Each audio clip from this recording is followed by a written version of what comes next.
Alright, welcome back, guys. So we're playing Twist, and if you watched some of my streams, we were playing quite a bit of Twist to try and get to Diamond. Unfortunately, I'm still not there because that's how irritating the game mode is. I'm actually going to keep this. I kind of like the Jade stuff here. But I've actually been playing this deck specifically quite a bit, and it quite literally has a 50% win rate. I'm 12 and 12 with it. And here, let's make it a little bit bigger. Oh, that lags so hard when I do that. It's weird. But yeah, see how much I've been playing this deck in Twist, trying to get to, Diamond with this. It's pretty hard.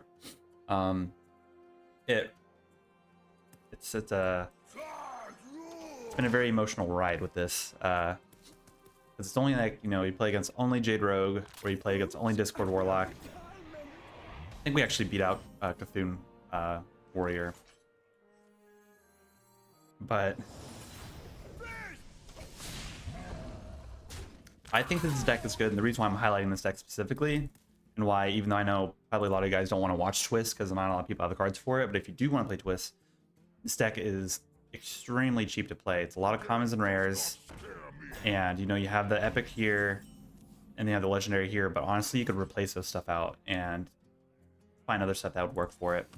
It's not a bad deck at all to climb with. Even though I think probably Discard Warlock is a little bit cheaper, but if you're constantly playing against it, there's, it's not even a 50% chance of winning against a mirror match, while with this deck, you have a higher chance of winning against Discard Warlock than you are in the mirror matchup. But, I really wish that this card didn't have Overload, because we played this into that. So good.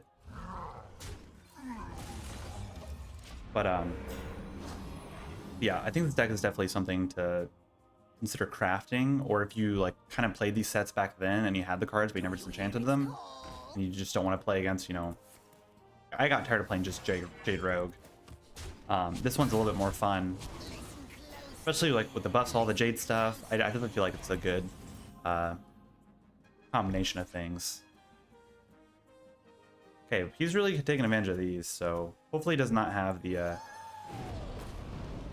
Cthulhu in his hand. But I'm also hoping that he doesn't trade in all this stuff so we can drop this down. Take advantage of that. Whoa. Now, I'm not sure how this works since Cthulhu has a taunt, if it pulls that out, but it also hits that as well. It's kind of interesting. I might have to try out a deck that plays this in it. That's very interesting. Okay, it's a tad bit unfortunate in that sense. Oh.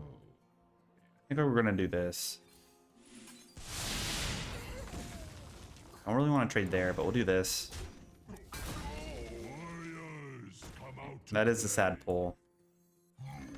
Trade there. And I also haven't really checked the Twist meta in a while. I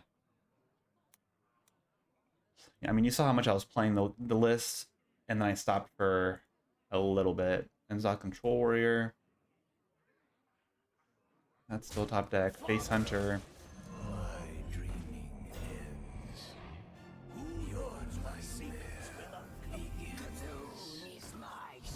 Oh, okay.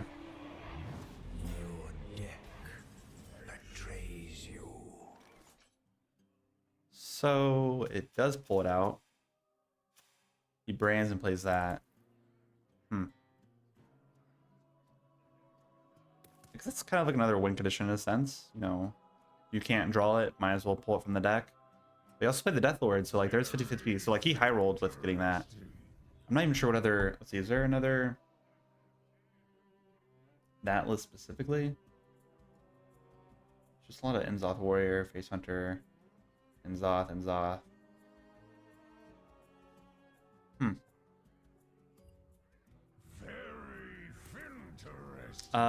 We lose, right? 18, 20, 24. I guess we don't lose yet.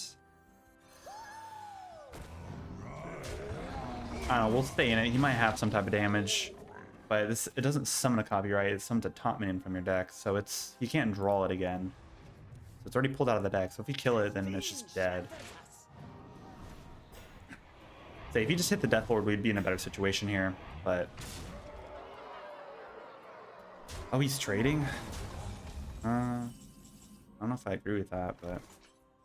Warriors come out to play.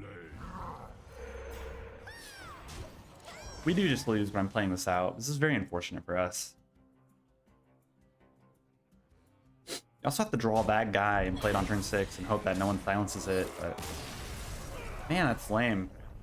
And now I'm kicked out of Diamond, or Platinum 1. So annoying. Ragnaros versus Valera. Hey, lovely. Watch your Rogue. back. Experience the music. The better thing to have is like the Trog, Jade Claws into that. But the Tuskar Totemic is not terrible at all.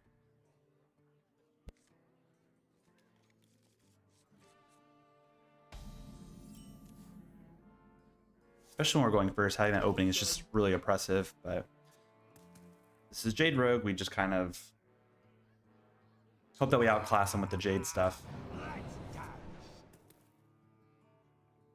Oh, does he have patches in his hand? I might wait to do this on 3 together. I'll just play this. The other problem with like Tunnel Dragon's deck is there's not like too many overload stuff. And like there is a good amount of stuff, but like you also have to like draw it too. The times that you have this, like it's just there's many times where I don't get this above 2 or 3. There are some games where I'm very fortunate with like, you know, this on 1, this on 2, this on 3 maybe, this on 4 to slow him down, and this on 5 or something. But like a lot of the decks have answers very like spot removal and stuff like that, especially for something that's very cheap, only 3 mana.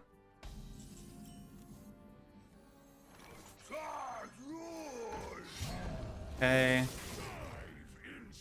Go there. There. This guy probably has a Jade Shuriken, so like that's also another problem. Like, you know, all the Jade removal stuff, everyone has it. Well, not everyone, but majority of the classes that are being played in Twist have it. Probably gonna play this on next turn so we can draw some more cards because we're already kind of low. See, like they always have it.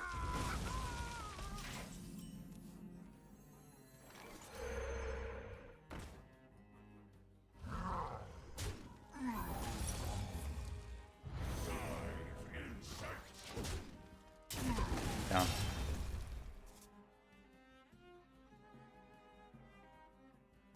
I like that they changed the battle cry and the inspire effects, so all the inspire effects have a battle cry, so like they have something that like, you know, immediately happens. But I like they could have made this like a 5-mana 5/6 instead of keeping it at 3, because in the priest matchup they just removed this without a problem, and then you're just kind of sitting there like, well, my totems have 2 attack, but that's all they could do.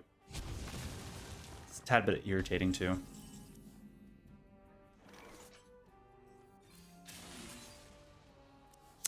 Okay, well, I'm gonna play that so we get our Jades a bit bigger.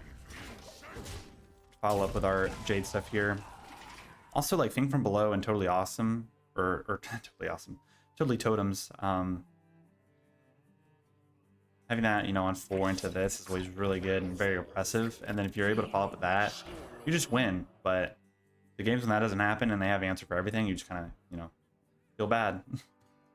And that's a really good card for him to get off Swashbuckler. Oh my gosh.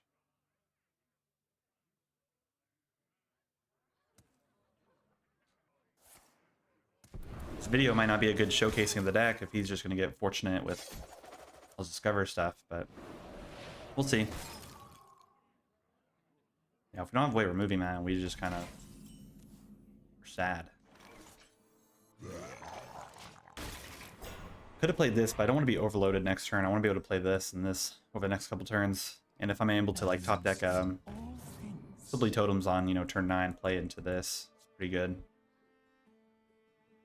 Granted, I'm not even sure if this is like a Cthulhu version. There's a Jade Cthulhu version that's very popular right now, so I'm not even sure what to expect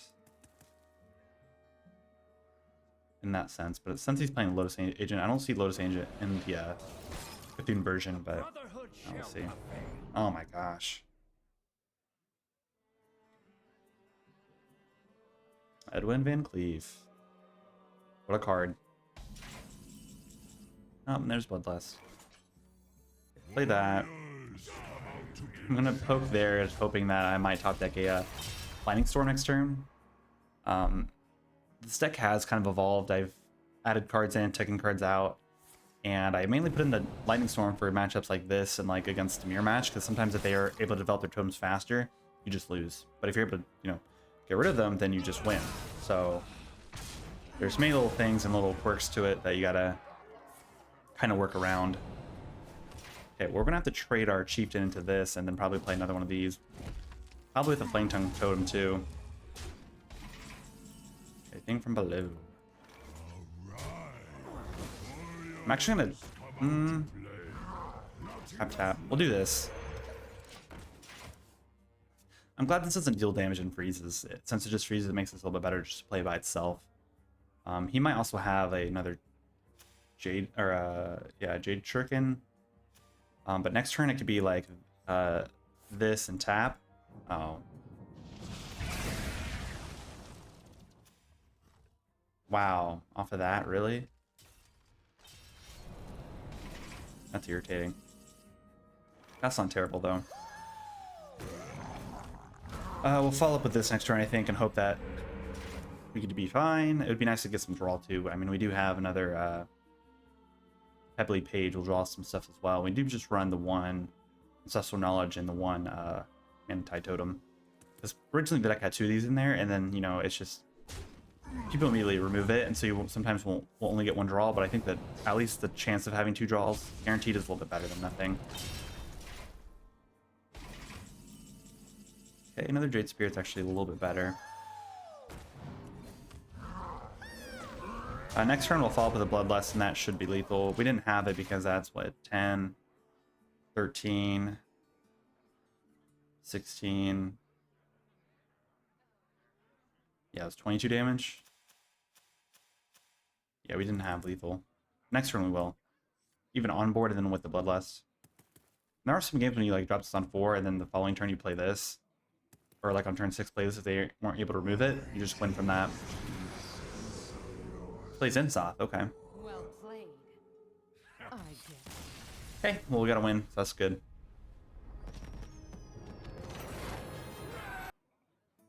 Morgul versus Valira. The Rogue. Stay in Okay, the probably, okay, well that's good to see. I like these together. Honestly, I like the Jade Spirit. I'll keep that. I don't know. I probably won't be getting to Diamond Rank with in Twists. It's just constantly the same deck, and you know,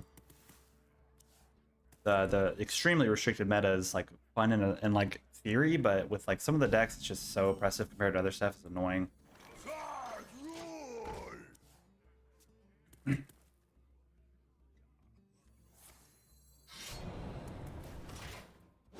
Okay, well, him trading into it's a good sign.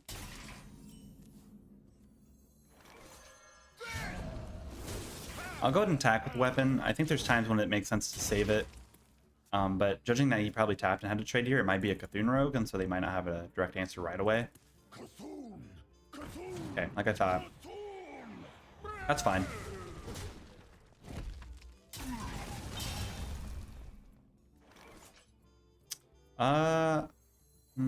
It doesn't really... yeah, we'll just tap and trade here. I don't want him to bounce it back. Turn 4 will follow up with this. Turn 5 will probably be this. We'll see how it goes. So anytime that the Rogue has a sprint, their win rate like skyrockets. So dumb with how good of a card sprint is for Rogue, especially when they're able to prep it out on like turn 3 or something like that. And even the mirror matchup when you're like playing Rogue against Rogue, whether you're Jade or a Jade Cthulhu or just a Cthulhu, having that sprint is just insane. Crazy.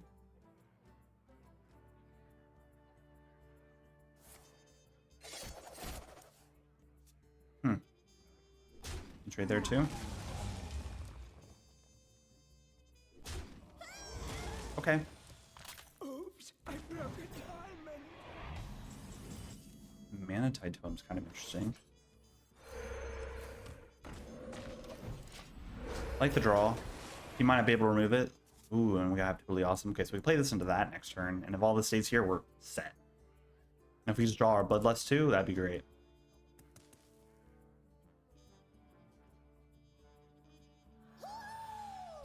Okay, not an answer to the Mantide is really good for us. Does he prep out the shuriken or something? No? Okay, okay, okay. We're gonna do this now. And I am gonna poke. Because the damage is fine, and we'll also heal back up, so it's fine. Okay, if I had to make a guess, we're probably gonna go, what, here, here, here, and then we just follow up with this and tap. And that should be good enough. Or we could also just play Flank Tongue Totem. I don't know, he might have like a Thanos, or yeah, Blood Mage Thanos into like a fan, which would be very unfortunate. Or if he just magically hits our... How the... We have 8 cards in our hand, or had 8 cards in our hand. How does he... This needs to be nerfed. This is stupid. That's insane. I can't believe you got that. It's very, very irritating. Oh my gosh. Okay.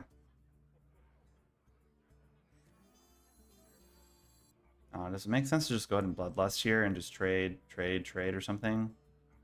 Trade. We do have the double buff stuff. Maybe we just drop down both of these. Warriors, come out to play. And do that.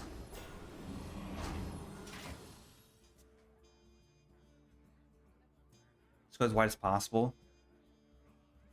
I don't think a Scathun is all that big.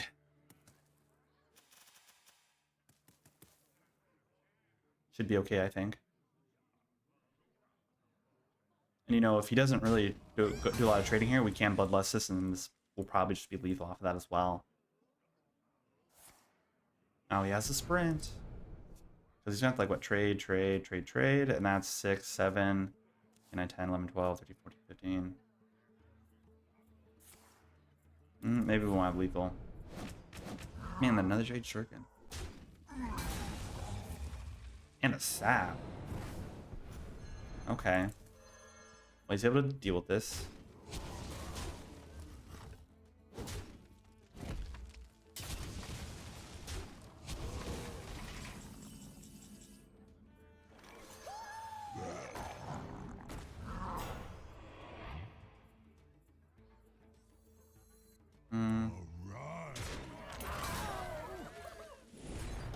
We'll add more taunts so these aren't guaranteed to hit face, but I also just want to keep the board as wide as possible. The off chance he doesn't put down a taunt, we can Bloodlust.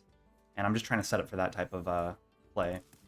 But, I mean, if you just drop down as Cthulhu, we just might just lose as well. Which he just played Sprint, so the likelihood of him having it's probably pretty high. Or having the Blade of Cthulhu. It's 15-13. Oh my gosh, and another Shadow Step? I mean, you can't play that, right? It goes down to... Okay.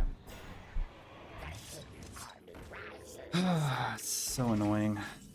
This card is not that great, but we're gonna play it.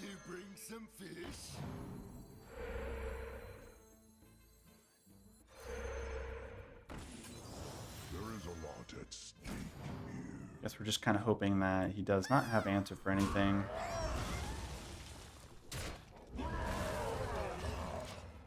I don't know if this will be okay or not.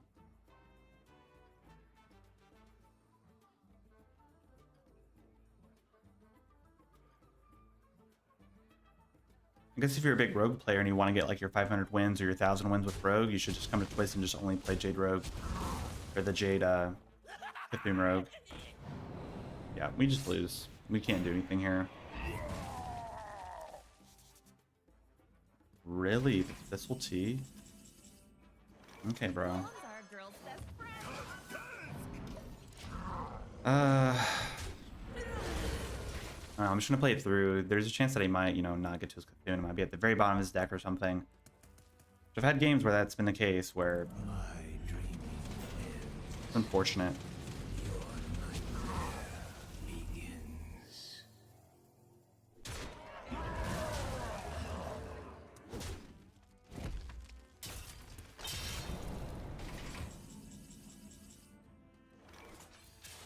There's nothing that we could really draw that would help. I mean, not terrible. He probably has another Blade of Cthulhu or another Sap, then we just kind of die, but It might be like Salted turn, we could see. Never know. We don't play Hex, so there's not like a... Wow, another sprint. And he got that off of the T thing? Okay. Yeah, he got the sap from there. Okay. Ah, that's unfortunate. Rogue is so irritating to play. Twist is such a broken meta.